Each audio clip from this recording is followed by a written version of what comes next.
Eggs are one of the first things my mum ever taught me to make, specifically poached eggs and boiled eggs, but I'm also going to show you how to make a really good fried egg. I very much make these things based on feel. Apart from the boiled eggs, I do time them, but for poached eggs and for fried eggs, I always do it by feel. I never time it, so I thought I'd show you how I do it. To start off, we're going to do a poached egg. So I've got my small pan here and I'm going to go fill this up with a little bit of water. Be right back. You don't want too much in there. I'm not sure if you can see that very clearly, but about this much is going to work really well. I'm going to start by putting this on the correct element for the pot. So you'd probably either want this really small one or this medium one, just not at a fully high heat, just so it doesn't lick around the edges. This is if you have a gas stove. I mean, I'm sure the principle is the same for electric or the ring ones. So we're just gonna wait for that to boil and then we'll be back when that's boiling. So I've seen a few people on TikTok mentioning that people think this is boiling. This is not boiling. We're getting there. You can see it's starting to boil, not quite boiling yet. Now this is a boil.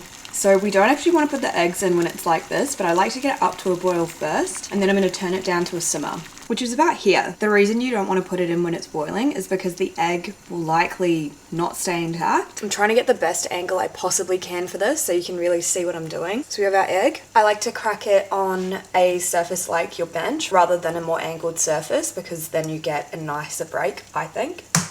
There we go. Now when I open up the egg, I like to hover over the top of the water. Without burning yourself, obviously. I've done that so badly. Kind of like that, but better. And then you'll see those bits of whites that came off when I couldn't quite crack my egg in quickly enough. What I normally look for is when all of the white changes color. There's still some see-through bits. You want to make sure that it's completely white when you take it out. Hello. So we've turned off the heat. We want to grab a slotted spoon. I've got a paper towel on my plate and we're going to grab the egg. So you can see the egg has just changed color, and I just pop this on a paper towel just to get rid of any of that extra water. Then we remove the paper towel and we should have the perfect poached egg. To prove it, I'm going to get a knife and I'm going to cut into the yolk and show you that the yolk should be runny and the whites should be perfectly cooked. There we go, we have runny yolks. Amazing. She's lovely and cooked. Now this one's a little bit more simple. I think so anyway, because it's kind of like a set and forget. We're going to make a boiled egg. So we just have an egg, we need a pot, and we need water, and a timer. I think this is the first egg recipe that my mum taught me, and I've always remembered it this way. So yeah, let's do it. Okay, now we want to put egg into our pot, and we want to fill it up with cold water so it's just licking the top of the egg. Don't ask me why I said licking, I don't know. About that much, and then pop it onto a medium-high heat for 10 minutes, and that's it. If you want hard yolks, you probably want to cook a little bit longer. See how it goes. So the water should come to a boil, and ideally you probably have about 4 minutes left on your timer.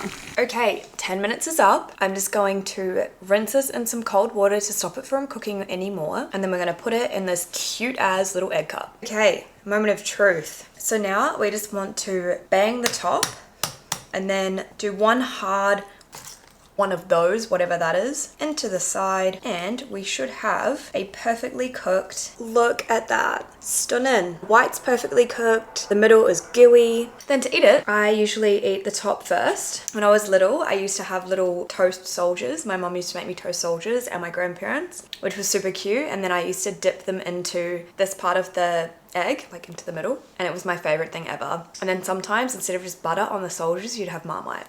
So good. Then you just spoon it out and enjoy. And that's your boiled egg. Now our lucky last egg, we're going to make a fried egg. And I'm gonna make this one sunny side up because I think that's the hardest to master personally. Let's go make it. Now what you need with this is a little pan. This is non-stick and a lid that covers it. This is actually from one of my pots, but it fits really nicely, so we're gonna use that. First, we wanna turn on the element to a medium-high heat. You don't have to use oil, but I like using a little bit of oil because I just find the bottom gets really nice and crispy if you use oil. I'd say that's probably a teaspoon, maybe going on half a tablespoon. Again, we get our egg. Now we just wait for the pan and the oil to heat up. We have our egg, and again, we just wanna tap it to break it on a hard surface, but not really pointy surface.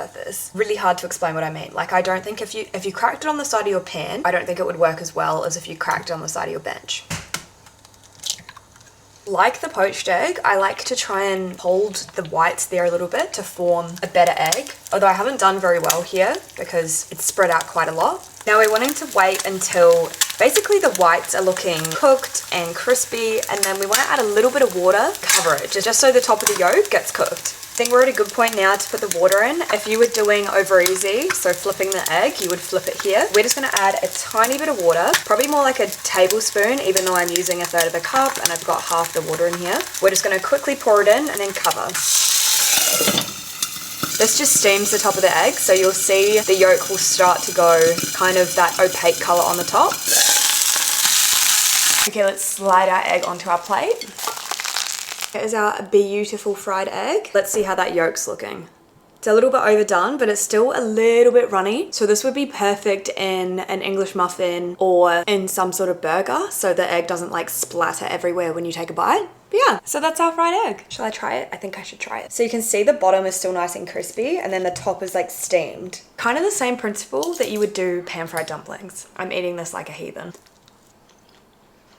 It's so perfect. I'm a big fan. That yolk is like jammy, yum. This has been such a fun little video to film. If you want to see more of this, comment below on anything that you struggle to cook and I'll give it my all to try and show you how to cook it. Also, I would love if you subscribe to me. I will try and put out some fun and interesting content. If you tell me you want it, I will deliver it. Anyway, thank you so much for watching. Have a lovely rest of your day or night. See ya.